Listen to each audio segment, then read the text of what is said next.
guys, so magkano magagastos kapag nag-Ausbildung kayo sa Germany? So may nagtanong sa akin, ask ko lang po kung magkano magastos. May nakikita kasi ako na ibang TikTok creator aabot ng 500k to 700 peso po. Total kasama na yun yung language study sa Pinas o bukod pa po, sana mapansin ninyo.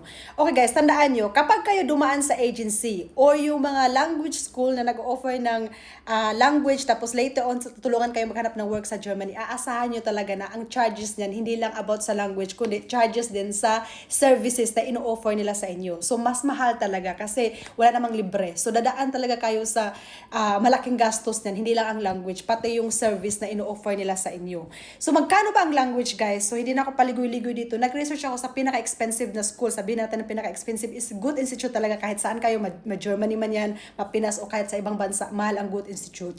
So, ang good institute sa Pinas, guys, nasa 24 to 26 per month intensive course yan. So kapag nag-A1 to B1 kayo, nasa 73 to 76,000 yung gagastusin ninyo. Kapag naman nasa B2 intensive course to, nasa 100 to 115,000 pesos. So grand total, sabihin na natin including doon yung exam. Kasi yung exam, may bayad din yan. Depende din sa level ng ini-exam ninyo. Aabot sa, pag up to B2, nasa 140 to 150,000. Sabihin natin 150,000 pesos yung language. So yun ang gagastusin ninyo kapag nag-Ausbildung kayo dito sa Germany. Ito guys, uulitin ko to. Pag nasa German Good Institute kayo na website, nakalagay din doon na pwede kayo mag-placement test para malaman niyo kung anong level ng German language ang dapat yung i-enroll. Hindi nyo kailangan mag-enroll ng A1 to B1 or B2 kung meron na kayong prior na language skills. Kaya sinasabi ko sa inyo na kung may mga time kayo, tulungan nyo yung sarili nyo kung gusto nyo makatipid kasi mahal din ang language course talaga. Nasa 24 to 25,000 per month. So each level yan. Kung A1, nasa 24 to 25,000 intensive course. Kapag ka nag-aral kayo online, kapag nag-self-study kayo, pagdating sa placement test, pag nakita ng teacher na, pwede na pala ikaw mag-jump sa ito, or kahit ikaw sa sarili mo, alam na pwede mo mag-jump sa ito, at least nakatipid ka ng 20,000. Kaya ini-encourage ko kayo na mag-self-study talaga kayo, kasi wala namang magtatanong ng employer kung dumaan ka ba sa A1, A2, o B1, dumiretso ka. Walang magtatanong. Ang importante dyan, marunong kayo mag-German, meron kayong language certificate. So, totoo ba na 500 to 700k? Hindi totoo yan kung mag-DIY kayo. Kasi kung mag-DIY kayo, ang gagastusin nyo talaga lang is yung language course. So sabihin na natin dadaan kayo sa A1 until B2 talaga. So nasa 150k ang gagastusin nyo sa language. Kapag nag-apply kayo, nag-DIY kayo, naghanap kayo ng work online, meron akong 3 website. Ang una-una na i-recommend ko sa inyo na legit talaga, yung website ng makeitgermany.com. Naka-attach yan dyan sa German Embassy website. Kapag nasa German Embassy website kayo, mag-scroll down kayo, nandyan yung Make It in Germany. Mag-scroll kayo dyan sa Make It in Germany. Marami kayong matututunan dyan. Marami silang information about Germany.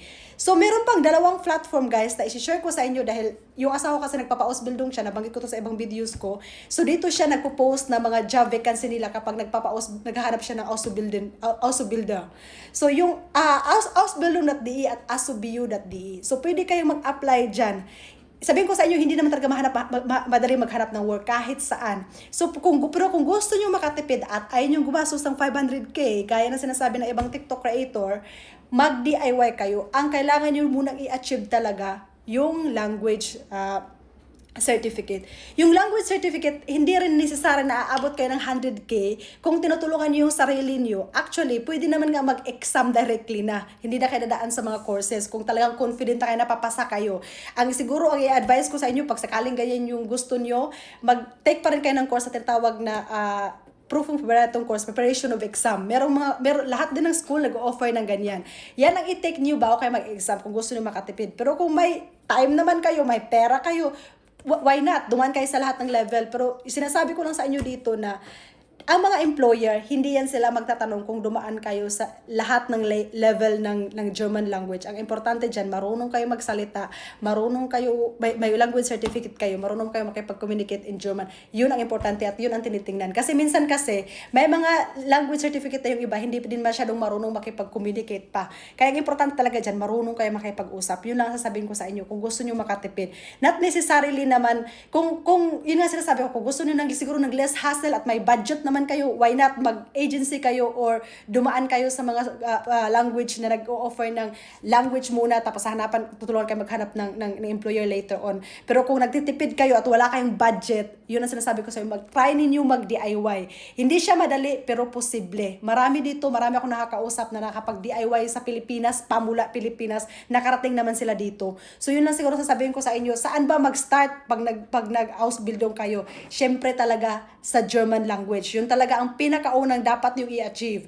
Yung sa may mga nag-o-offer dyan, nagtrabaho, kaysa sa Luxembourg, sa Germany, sa Austria, caregiver, walang language, mag-ingat kayo, baka scam yan. Hindi pwede dito na walang German language. Luxembourg, guys, German-speaking country din yan. Pagdating talaga sa mga medical field, imposible na hindi kayo hanapan ng language. Kaya maging vigilant kayo, magre-research kayo din sa mga company na nag-o-offer sa inyo ng mga kung ano-anong trabaho na too good to be true. Kailangan nyo muna mag-research bago nyo talaga tanggapin yung trabaho kasi mahirap na, ang dami-dami niyang na-scam dito. So anyway guys, good luck sa inyo dyan at ingat kayo lahat.